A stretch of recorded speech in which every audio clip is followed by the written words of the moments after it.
This segment of Panther Sports Talk is brought to you by Lincoln Savings Bank. At home in Iowa, at work for you. UNI advances to the quarterfinals of the FCS Playoffs with a dominant 29-17 win over Portland State last week. Coach, Panthers are really hitting on all cylinders. Talk about the game plan going into this thing, because this is FCS Playoffs and it has to be near perfection to pull off a win like that. Well, it is. Everybody's good right now. It's real close. There's a lot of equity in the talent on the field, and you got to be able to perform. So it comes down to prep, and it comes down to basically your production and how you execute.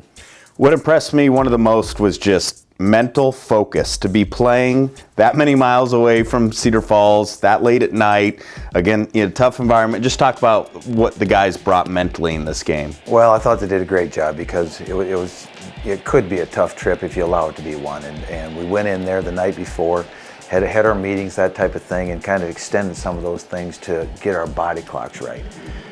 When we woke up on Saturday morning, it's getting up and now you're on their time. And it was a long day to sit around and wait till what in our body clock was 9 o'clock at night to play that football game and be ready. So we didn't want to get them on the edge too soon, but yet by noon, 1 o'clock, it was time to start ramping things up. The weather obviously played a part in this. Were you hoping to go out and really establish that run game and maybe rush the ball that many times? Well, I think that's kind of our demeanor anyways, that we've always said we want to be able to rush the football, and I think if you can move that line of scrimmage, then the passing game will open up.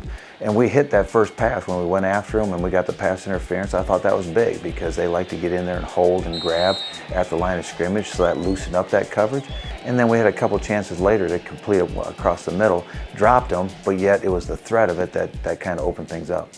You've been running the football good all year long, but over 400 yards, and now it just feels like you're running it at a different level. What's kind of gone into that gradual improvement of running? And you're doing it with some backup linemen as well. Well, I think what you're seeing is, I think you see Aaron and our running backs executing better because they know the timing of things.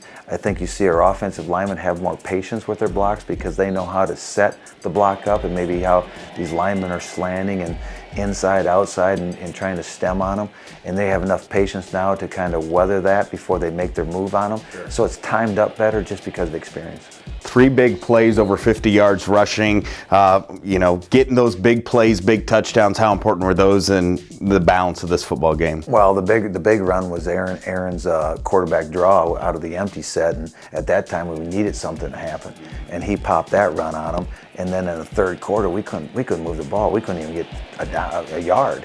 And so it kind of went, the whole third quarter became their quarter, and our defense kept us in the game and kept them out of the end zone. But then his big run in the fourth quarter kind of stretched that opening again to 2 possessions, and I think that eased or made them play a different style of game so our defense could take over. That was a physical football game. It was. I mean, we went in there, and after the Friday night meeting, we'll meet together with the NCAA, their coaches, all the people that are in the production of this thing. And I came back and told the football team, after meeting their coach, they're going to be a tough team. You know by the demeanor of the coach what the team's going to be like, and he was a tough man, so I knew we were in for a battle. Defensively, Farley, McMakin, double-digit tackles, both getting an interception. How big was that to not only stop their offense, but to create turnovers? 2 huge intercepts, 2 timely intercepts. Brett's really sealed the game at that particular time. Jared's was key because they were moving the ball and it swung momentum. So those were 2 big plays.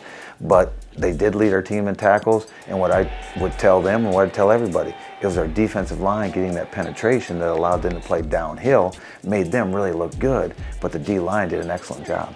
And just looking back, how proud you were of that performance to get to the next round of the playoffs here. Well, that's what I told the football team, I told you guys when we started this thing. It's a process. It's not about a certain team that you're playing. It's not about North Dakota State this week. It's about the process you go through because you're within a season now of the playoffs, and you got to go through North Dakota State. It's the next round now, and it just happens to be North Dakota State. We'll be back to preview that matchup right after this here on Panther Sports Talk.